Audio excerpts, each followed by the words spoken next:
There we go.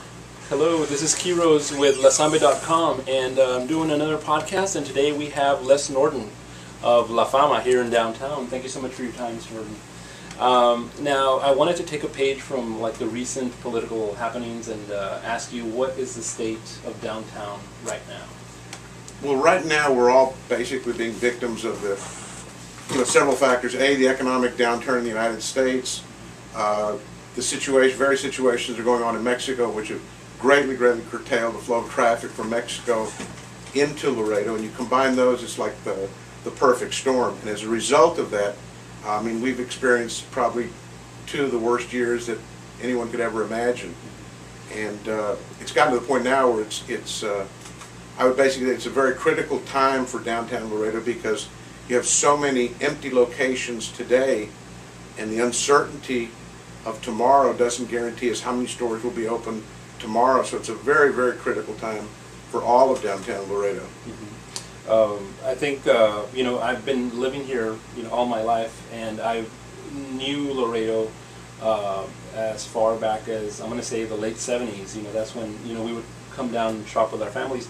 But I think that over the years, I think you touched on a couple of things that I was going to mention: the economic downturn and the violence in Mexico, but also the River Drive Mall closing back maybe the early 80s, or no, it was more maybe like in the late 90s or so. I mean, slowly stores started to move away.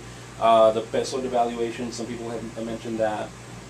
E-commerce and other things like that. I mean, I think how does downtown Laredo work against all that, including the things that you talked about? Well, one of the things that's always made downtown such a focal point for shoppers, for consumers, was the fact that even though we never really were advertised or promoted as such, basically downtown Laredo, I want to say basically over the last 20 years, is probably we want to say the country's biggest outlet mall, because during its heyday, when downtown Laredo was predominantly occupied, you found every brand name, whether it be in shoes or shirts or pants or furniture, electronics. You could find everything in downtown.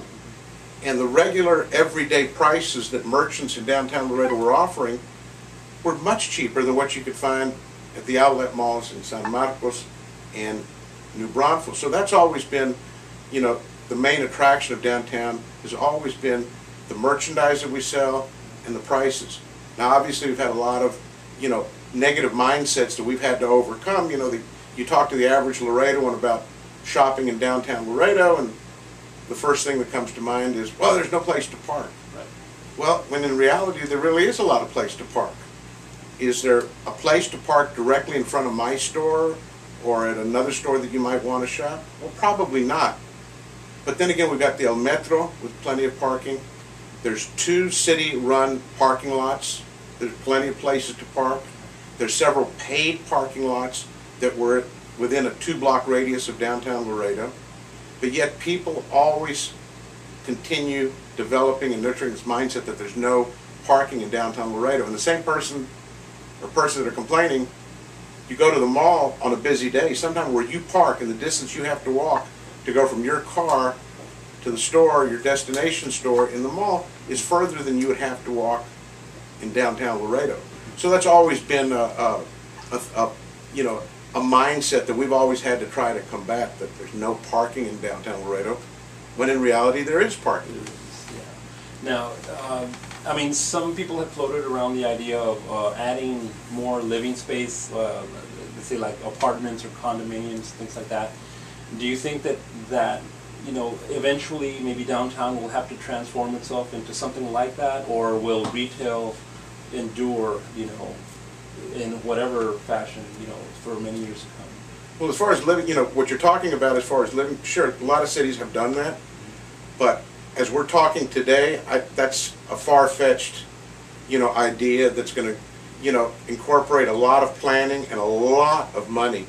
And, you can do a lot of things, I'm sure we'd all like to build multi-million-dollar homes, and we have the idea for the multi-million-dollar home we want to build, but if you don't have the money, ¿qué le sirve? Mm-hmm.